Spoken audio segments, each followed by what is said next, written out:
খুমটাই সমষ্টিৰ বিজেপি প্ৰাৰ্থী মৃণাল শইকীয়াৰ ব্যাপক প্ৰচাৰ অভিযান জুমুৰৰ তালে তালে মাদল বজাই ভোটাৰক আকৰ্ষণৰ চেষ্টা কৰিলে মৃণাল শইকীয়াই ৰঙাজান চাহ বাগিচাত নিৰ্বাচনী প্ৰচাৰৰ বাবে গৈ ৰাইজৰ সৈতে ঝুমুৰ নৃত্যত অংশ ল'লে বিজেপি প্ৰাৰ্থীগৰাকীয়ে একেদৰে খুমটাইৰ ৰংদৈ পঞ্চায়তৰ কুৰুকা গাঁৱত ৰাইজৰ সৈতে এপাক বিহু নাচিলে মৃণাল শইকীয়াই আৰু আমাক এই সন্দৰ্ভত এক প্ৰতিবেদন আগবঢ়াব আমাৰ সাংবাদিক বিভা শইকীয়াই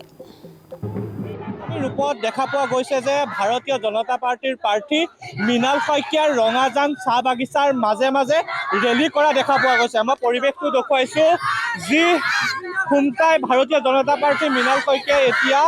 বাগানে বাগানে নিৰ্বাচনী প্ৰচাৰ চলাইছে। ক'ৰবাত দেখা পোৱা গৈছে যে বিহু নাচিছে আৰু ক'ৰবাত দেখা পোৱা গৈছে যে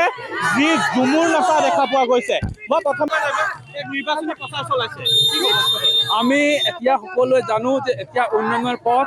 পুৰে অসমখন বাছি লৈছে হিমন্ত বিশ্ব শৰ্মা চৰকাৰখনৰ আৰু সেইমতে ৰঙাজান চাহ বাগিচাও আজি ৰঙাজান গাঁও পঞ্চায়তো আজি এই পদযাত্ৰাত লগ দিছে মৃণাল দা এইবাৰ খুমটাই বহু ভোটত জিকিব আৰু ৰঙাজানবাসী এই পদযাত্ৰাই আজি প্ৰুভ কৰি দিছে ভাৰতীয় জনতা পাৰ্টিৰ যোনটো চৰকাৰ সকলোৰ কাৰণে সমান চিন্তা কৰি আছে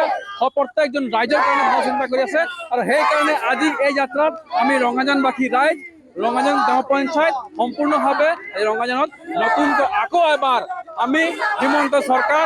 মৃণাল শইকীয়া দাক পুনৰবাৰ এই খুমটাইত আমি যদি ধাৰ খাই ৰাখিছিলোঁ তেনেকৈ লাগিছে অনুভৱ যে তেওঁ আহিছে কিন্তু তেওঁ কোনো ধৰণৰ ইয়াত ভোট লোৱা নাছিলে যোৱা বিধানসভাত এই বিধানসভাত আমি তেওঁক বহুমূল্য ভোটত বহু সংখ্যক ভোটত দি আমি জয়যুক্ত কৰিম বুলি এই ক'ৰবাত যদি দেখা পোৱা গৈছে ঝুমুৰ নাচিছে ক'ৰবাত দেখুৱাইছে বিহু নাচিছে আৰু বিহুলৈ নিমন্ত্ৰণ জনাইছে মানুহৰ কাৰণে আজি উৎসৱ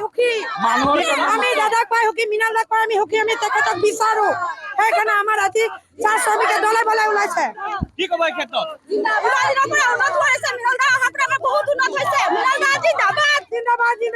হয় বিশেষকৈ ক'ব লাগিব বিভা শইকীয়া আপোনাক আমি ধন্যবাদ জ্ঞাপন কৰিছো নিৰ্বাচনী প্ৰচাৰ সভাৰ পৰা আমাক কিছু পৰিৱেশ দেখুৱাৰ বাবে।